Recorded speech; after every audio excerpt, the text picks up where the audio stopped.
ಮತ್ತೆ ವಿವಾದದ ಸುಳಿಯಲ್ಲಿ ಸಿಲುಕಿದ್ದಾರೆ ನಟ ಚೇತನ್ ಅಹಿಂಸಾ. ಕೆಂಪೇಗೌಡರ ಬಗ್ಗೆ ಅವಹೇಳನಕಾರಿ ಪೋಸ್ಟ್ ಮಾಡಿರುವಂತಹ ಆರೋಪ ಇದೀಗ ನಟ ಚೇತನ್ ಅಹಿಂಸಾ ಅವರ ಮೇಲೆ ಕೇಳಿಬಂದಿದೆ. ಬೆಂಗಳೂರಿನ ಶೇಷಾದ್ರಿಪುರಂ ಠಾಣೆಗೆ ವಕೀಲರೊಬ್ಬರು ದೂರು ನೀಡಿದ್ದಾರೆ. ನಟ ಚೇತನ್ ವಿರುದ್ಧ ವಕೀಲ ಆರ್ಎಲ್ಎನ್ ಮೂರ್ತಿ ದೂರು ಸಲ್ಲಿಸಿದ್ದಾರೆ. ಜಾಲತಾಣದಲ್ಲಿ ಪೋಸ್ಟ್ ಹಾಕಿ ಅಗೌರವ ತೋರಿದ್ದಾರೆ ಎಂದು ದೂರಿನಲ್ಲಿ ಉಲ್ಲೇಖ ಮಾಡಲಾಗಿದೆ. ಯೋಧರ ಕಥೆ ಎಂದು ಕೆಂಪೇಗೌಡರು ಟಿಪ್ಪು ಬಗ್ಗೆ ಬರಹ ಬರೆಯಲಾಗಿದೆ. ಇದೀಗ ನಟ ಚೇತನ್ ವಿರುದ್ಧ ದೂರು ದಾಖಲಾಗಿದೆ. ಫೇಸ್ಬುಕ್ ಪೇಜ್ನಲ್ಲಿ ಕೆಂಪೇಗೌಡರ ಬಗ್ಗೆ ಪೋಸ್ಟ್ ಮಾಡಿದ್ರು.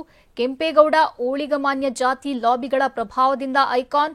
ಈಗ ಕರ್ನಾಟಕದ ಐಕಾನ್ ಆಗಿರುವ ಅತ್ಯಲ್ಪ ಐತಿಹಾಸಿಕ ವ್ಯಕ್ತಿ ಕೆಂಪೇಗೌಡ ಅವರು. ಟಿಪ್ಪು ಸುಲ್ತಾನ್ ಒಬ್ಬ ಐತಿಹಾಸಿಕವಾಗಿ ಬಹಳ ಮಹತ್ವದ ವ್ಯಕ್ತಿ ಅಂತ ಫೇಸ್ಬುಕ್ನಲ್ಲಿ ನಟ ಚೇತನ್ ಅಹಿಂಸಾ ಪೋಸ್ಟ್ ಮಾಡಿದ್ರು.